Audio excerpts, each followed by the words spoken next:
ಕ್ಷೇತ್ರವನ್ನು ಯಶಸ್ವಿಯಾಗಿ ಮುನ್ನಡೆಸಿಕೊಂಡು ಬರುತ್ತಿದ್ದಾರೆ. ಹಾಗೆಯೇ ಮೈಸೂರು ವಿಶ್ವವಿದ್ಯಾನಿಲಯದಿಂದ ಸ್ನಾತಕೋತ್ತರ ಪದವಿ ಹಾಗೂ MPhil ಪದವೀಧರರಾಗಿದ್ದಾರೆ. ಪರಮ ಪೂಜ್ಯರಾದ ರಂಗನಾಥ ಆನಂದಜಿ ಮಹಾರಾಜರವರಿಂದ ಮಂತ್ರ ದೀಕ್ಷೆ ಪಡೆದು ಸ್ವಾಮಿ ಪುರುಷೋತ್ತಮಾನಂದಜಿ ಅವರ ಮಾರ್ಗದರ್ಶನದಂತೆ ತಮ್ಮ ಜೀವನವನ್ನು ರೂಪಿಸಿಕೊಂಡಿದ್ದಾರೆ. ಹಾಗೆಯೇ ಇವರು ನಮ್ಮ ಸನಾತನ ಪರಂಪರೆ ಆದಿ ಶಂಕರಾಚಾರ್ಯರು ಹಾಗೂ ಸ್ವಾಮಿ ವಿವೇಕಾನಂದರು ಸ್ವಾತಂತ್ರ್ಯ ಹೋರಾಟಗಾರರ ಒಂದು ಜೀವನ ಸಂದೇಶಗಳನ್ನು ಆಳವಾಗಿ ಅಧ್ಯಯನ ಮಾಡುವುದರಲ್ಲಿ ತಮ್ಮನ್ನು ತಾವು ತೊಡಗಿಸಿಕೊಂಡಿದ್ದಾರೆ.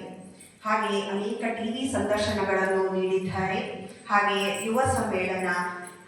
ಯುವ ಸಮ್ಮೇಳನ ಹಾಗೂ ಶಿಕ್ಷಕರ ಸಮ್ಮೇಳನ, ರಾಷ್ಟ್ರೀಯ ಅಂತಾರಾಷ್ಟ್ರೀಯ ಸಮ್ಮೇಳನಗಳನ್ನು ನಡೆಸಿಕೊಡುವ ಮುಖಾಂತರ ಸೇವೆ ಸಲ್ಲಿಸುತ್ತಿದ್ದಾರೆ, ಯಶಸ್ವಿಯಾಗಿದ್ದಾರೆ.